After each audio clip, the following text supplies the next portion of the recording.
നമസ്കാരം. ഇന്ന് മലബാറിന്റെ സ്വന്തം ചട്ടിപ്പത്തിരിയുടെ ഒരു വെജിറ്റേറിയൻ വേർഷനാണ് കേട്ടോ ഞാൻ ട്രൈ ചെയ്തിട്ടുള്ളത്. എഗ്ലെസ് ആയിട്ടുള്ള ഒരു ചട്ടിപ്പത്തിരി, ആവശ്യത്തിനുള്ള സിമ്പിൾ മസാലകളും കുറച്ച് എരിവും ലേശം പുളിയും ഒക്കെ ആയിട്ട് ഒരു ചട്ടിപ്പത്തിരി. അപ്പം അതിനായിട്ടൊരു പാൻ വെച്ചിട്ടുണ്ട്. പാനിലേക്ക് നമുക്ക് 1 ടേബിൾ സ്പൂണ് എണ്ണ ഒഴിച്ചു കൊടുക്കാം കേട്ടോ. നോർമൽ ഓയിലാണ് ഞാൻ ഒഴിച്ചു കൊടുത്തിട്ടുള്ളത്. എണ്ണയൊന്ന് നന്നായി ചൂടായി വരുമ്പോൾ 1 ടേബിൾ സ്പൂൺ ഇഞ്ചിയും ഗാർലിക്കും കൂടി കട്ട് ചെയ്തതാണ് ഇട്ട് കൊടുത്തിരിക്കുന്നത്. രണ്ടും കൂടി 1 ടേബിൾ സ്പൂണേ ഞാൻ ഇട്ട് കൊടുത്തിട്ടുള്ളൂ. അതൊന്ന് ചൂടായി വരുമ്പോൾ നമുക്ക് ഒരു മീഡിയം സൈസ് ഒനിയൻ ഞാൻ ചെറുതായി കട്ട് ചെയ്തതാണ് കേട്ടോ, വളരെ തിന്നായിട്ട് ഫൈനായി ചോപ്പ് ചെയ്തത്. പിന്നെ ഒരു 3 പച്ചമുളക്. ഇനി ഈ ഒനിയനൊക്കെ നന്നായിട്ട് സോട്ടായി വരുന്നവരെ ഒന്ന് വഴറ്റിയെടുക്കണം. അതിലേക്ക് ആവശ്യത്തിന് ഉപ്പും കൂടി നമുക്ക് ഇട്ട് കൊടുക്കണം. ഇനി ഇത് നന്നായി ഒന്ന് സോട്ടാവട്ടെ. ഇപ്പോൾ നല്ലവണ്ണം ഉള്ളിയും പച്ചമുളകും ഒക്കെ സോട്ടായി വന്നിട്ടുണ്ട്. അതിലേക്ക് 1 കപ്പ് ടൊമാറ്റോയും കൂടി ഇട്ട് കൊടുക്കാം കേട്ടോ. ഇനി ആ ടൊമാറ്റോ നന്നായി ഒന്ന് വഴറ്റിയെടുത്ത് അത് സ്മാഷ് ആവണം. വെള്ളമൊക്കെ മുഴുവനായിട്ട് വറ്റുന്ന പോലെ തന്നെ നമുക്ക് ചെയ്ത് കൊടുക്കാം. അപ്പോൾ ഇത് വേണമെങ്കിൽ നിങ്ങൾക്കൊന്ന് അടച്ചു വെക്കാം. അപ്പോൾ വളരെ പെട്ടെന്ന് തന്നെ ആവും. ഞാൻ അടച്ചൊന്നും വെച്ചിട്ടില്ല കേട്ടോ. ഇപ്പം ഇത് ആയിട്ടുണ്ട്. ഇനി അതിലേക്ക് 1 ടീസ്പൂണോളം മല്ലിപ്പൊടി, 1/4 ടീസ്പൂണോളം മഞ്ഞൾപ്പൊടി, 1/2 ടീസ്പൂണോളം മുളക് പൊടി. ഇനി ഇത് നന്നായി ഒന്ന് ഈ മസാലയും നമുക്ക് ഇതിൻ്റെ കൂടെ മിക്സ് ചെയ്യണം. അതിന് മുമ്പായിട്ട് 1/2 ടീസ്പൂൺ ഗരം മസാലയും കൂടി ഇട്ട് കൊടുത്തിട്ടുണ്ട്.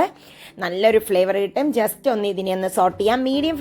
മീഡിയം ടു ലോ ഫ്ലെയിമിൽ വെച്ചിട്ട് ചെയ്യാൻ പാടുള്ളൂ കേട്ടോ. ഇനി അതിലേക്ക് 1/2 ടീസ്പൂണോളം കുരുമുളക് പൊടിയും കൂടി ചേർത്ത് കൊടുത്തിട്ടുണ്ട്.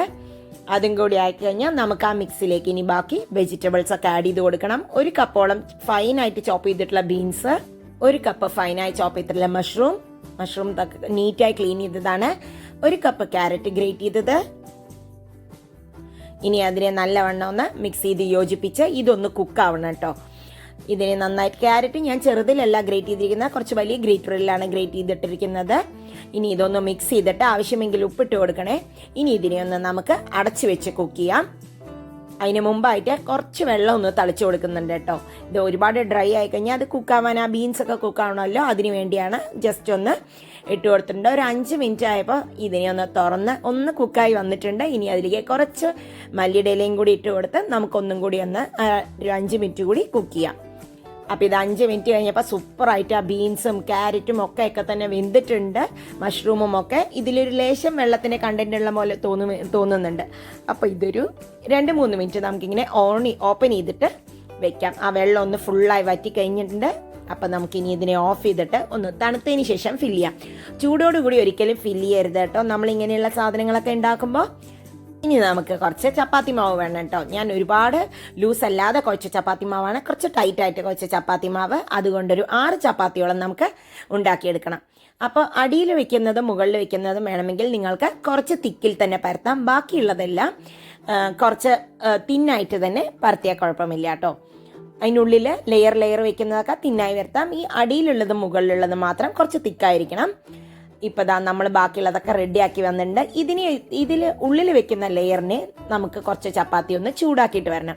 ജസ്റ്റ് ഒന്ന് ചൂടാക്കിയാൽ മതി, ഒരുപാട് ചൂടായി വെന്ത് പോവരുത്. അപ്പം അതിനായിട്ട് പാൻ വെച്ചിട്ട് ചെറിയ ചൂടിൽ ജസ്റ്റ് ഒന്ന് അങ്ങോട്ടും ഇങ്ങോട്ടും നമുക്കൊന്ന് മറിച്ചിടാം. ഇങ്ങനെ ഒരു ലൈറ്റായിട്ടൊന്ന് ആവാനേ പാടുള്ളൂ ചപ്പാത്തി. അതിനുള്ളിൽ നിങ്ങൾ എത്ര ഫില്ലിങ് വെക്കുന്നോ അത്രയും ഫില്ലിങ്ങിന് മാത്രം.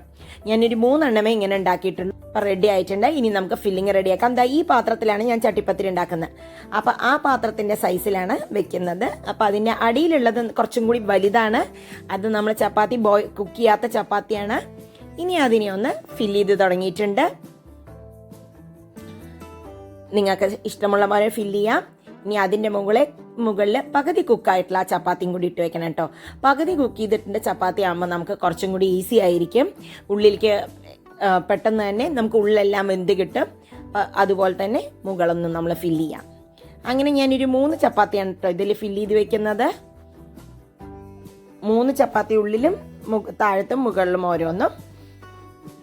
അപ്പോൾ ഇതിലെ എരിവൊക്കെ നിങ്ങൾക്ക്, ഇതിപ്പോൾ നല്ല കുറച്ച് എരിവൊക്കെ ഉണ്ടായിരുന്നു ഇങ്ങനെ ഉണ്ടാക്കിയപ്പോൾ. അപ്പോൾ നിങ്ങൾക്ക് ഇത്ര എരിവ് വേണ്ടെങ്കിൽ ഉണ്ടാക്കുന്ന സമയത്ത് പച്ചമുളകോ മുളക് പൊടിയൊക്കെ കുറയ്ക്കാം കേട്ടോ. ഇനി അതൊക്കെ ഫില്ല് ചെയ്ത് കഴിഞ്ഞു. ഇനി അതിലേക്ക് കുക്ക് ചെയ്യാത്ത ചപ്പാത്തിയാണ് ഞാൻ ഇട്ട് കൊടുത്തിരിക്കുന്നത്. ഇനി അടിയിലുള്ളതിനെ മുകളിലേക്കാക്കി നമുക്കതിനെ ഒന്ന് ജസ്റ്റ് ജോയിൻ ചെയ്ത് കൊടുക്കാം. പറ്റുന്ന പോലെ ജോയിൻ ചെയ്യാം. ഒരുപാട് അമർത്തി ഒരിക്കലും ഫില്ല് ചെയ്യരുത്. അപ്പം നമുക്ക് അടിയിലൂടെ എടുക്കാൻ കിട്ടുന്നില്ലേ എന്ന് ജസ്റ്റ് ഒന്ന് ഇടയ്ക്ക് ചെക്ക് ചെയ്യണം.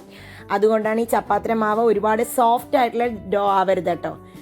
ഇതാ ഇപ്പോൾ അതൊന്ന് ഫില്ല് ചെയ്തിട്ടുണ്ട്. ഇപ്പം നിങ്ങൾക്ക് കാണുമ്പോൾ അത് അവിടെയും ഇവിടെയൊക്കെ കുറച്ച് ഫില്ലിംഗ് ഒക്കെ പുറത്ത് വന്ന പോലെ തോന്നും. അതിനായിട്ട് നമുക്ക് എഗെയിൻ ഒരു കുക്ക് ചെയ്യാത്തൊരു ചപ്പാത്തിയും കൂടി എടുത്ത് അതിൻ്റെ മുകളിൽ വെച്ചിട്ട് നമുക്ക് ജസ്റ്റ് ഒന്ന് കവർ ചെയ്തെടുക്കാം. അപ്പം ഇത് മുകളിൽ തന്നെ ആയതുകൊണ്ട് നമുക്ക് വലിയ കുഴപ്പമില്ല. ഇത് വെച്ച് നമുക്ക് കുക്ക് ചെയ്യാൻ പോവാം. ഇത് കണ്ടോ, ഇത് ഒരു ബുദ്ധിമുട്ടും ഇല്ലാതെ തന്നെ നമുക്ക് കുക്ക് ചെയ്തിട്ട് മറിച്ചിടാൻ കിട്ടിയിട്ടുണ്ട്. അതുകൊണ്ട് തന്നെ നിങ്ങൾ എപ്പോഴും ഫില്ല് ചെയ്യുമ്പോൾ ശ്രദ്ധിക്കണം കേട്ടോ, ഒരുപാട് കട്ടിയിൽ ചെയ്യരുത്. ഞാൻ ഈ ഡബിൾ ആയിട്ടുള്ള ചപ്പാത്തി വെച്ചില്ലേ, ആ ഭാഗത്തിനെയാണ് അടിയിലേക്ക് ആക്കിയിട്ട് കുക്ക് ചെയ്യാൻ പോകുന്നത്.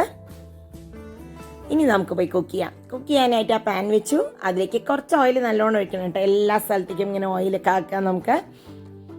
ഇനി അതിലേക്ക് 2 ചപ്പാത്തി ഉള്ള ഭാഗത്തിനാണ് അടിയിലേക്ക് ഇട്ടത്. ഇനി ഇതിനെ നമുക്കൊന്ന് അടച്ച് വെച്ച് കുക്ക് ചെയ്യാം. ഞാനൊരു മീഡിയം ടു ലോ ഫ്ലെയിമിൽ മാറ്റിയാണ് കുക്ക് ചെയ്തത്. ഒരു 5-10 മിനിറ്റ് ആയപ്പോൾ ഞാനിതൊന്ന് തുറന്ന് നോക്കുന്നുണ്ട്. നമുക്കിതിനെ ഒന്ന് മെല്ലെ മറിച്ചിടാം. കണ്ടോ, ഇപ്പം ആ സൈഡ് ഏകദേശമൊക്കെ ആയിട്ടുണ്ട്. അപ്പം ഞാൻ ഇനി അപ്പുറത്തെ സൈഡ് ആയതിനു ശേഷമേ മറിച്ചിടുന്നുള്ളൂ. ഇനി നമുക്കൊന്നും കൂടി മറിച്ചിട്ട് നോക്കാം കേട്ടോ. ഒരു 10 മിനിറ്റ് കഴിഞ്ഞപ്പോൾ അതങ്ങനെ ആയിട്ടുണ്ട്. ചെറുതായിട്ട് സൈഡൊക്കെ കവർ ചെയ്തതൊക്കെ പൊട്ടിയിട്ടുണ്ടെങ്കിലും പ്രോബ്ലം ഒന്നും ഇല്ല കേട്ടോ. ഇതൊരു സൂപ്പർ ടേസ്റ്റുള്ള ഒരു ഡിഷ് തന്നെയായിരുന്നു ഞാൻ ഉണ്ടാക്കി വന്നപ്പോൾ. എഗ്ഗൊന്നുമില്ല എങ്കിലും നമുക്ക് നല്ല ഹെൽത്തി ആയിട്ട് ഇത് ബ്രേക്ക്ഫാസ്റ്റ് ആയിട്ടോ ഈവനിങ് ഒക്കെ ആയിട്ടോ കഴിക്കാൻ പറ്റുന്ന ഒരു വിഭവം തന്നെയാണ് കേട്ടോ. ഡിന്നറിനും കുഴപ്പമൊന്നുമില്ല. ഇതായിട്ടുണ്ട്. നമുക്ക് എഗെയിൻ ഒരു 5 മിനിറ്റ് കഴിഞ്ഞപ്പോൾ 2 സൈഡും നന്നായി പ്രോപ്പറായി കുക്ക് ചെയ്തു. അപ്പം നമ്മൾ മാറ്റി സെർവിങ് ബൗളിലേക്ക് മാറ്റിയിട്ടുണ്ട് കേട്ടോ. അപ്പോൾ എല്ലാവർക്കും ഇന്നത്തെ എഗ്ലെസ് ചട്ടിപ്പത്തിരി ഇഷ്ടപ്പെട്ടിട്ടുണ്ടാവുമെന്ന് ഞാൻ വിചാരിക്കുന്നു. നമുക്കിതൊന്ന് കട്ട് ചെയ്ത് നോക്കാം എങ്ങനെയുണ്ട്. അതിൻ്റെ ഉള്ളിലുള്ള ലെയറൊക്കെ കട്ട് ചെയ്ത് നല്ല നീറ്റായിട്ട് കുക്കായി വന്നിട്ടുണ്ടോ എന്ന് നോക്കണം. അപ്പം ഇതാ നമുക്കതൊന്ന് തുറന്ന് ജസ്റ്റ് ഒന്ന് നോക്കാം കേട്ടോ എങ്ങനെയുണ്ട് സംഭവം എന്ന്. കട്ട് ചെയ്യാനൊന്നും വലിയ ബുദ്ധിമുട്ടൊന്നുമില്ല. ഇത് കണ്ടോ, സൂപ്പറായി ഉള്ളിലെ അതൊക്കെ വെന്തിട്ടുണ്ട്. നമ്മൾ ഓൾറെഡി ഹാഫ് ബോയിൽ ചെയ്ത് വെച്ചതാണ് ഉള്ളിലെ ഫില്ലിങ്. അതുകൊണ്ട് തന്നെ എല്ലാം പെർഫെക്റ്റ്ലി കുക്ക്ഡ് ആണ്. നല്ല ടേസ്റ്റും ഉണ്ടായിരുന്നു. അപ്പോൾ എല്ലാവരും ട്രൈ ചെയ്ത് നോക്കി അഭിപ്രായങ്ങൾ അറിയിക്കൂ. ബൈ.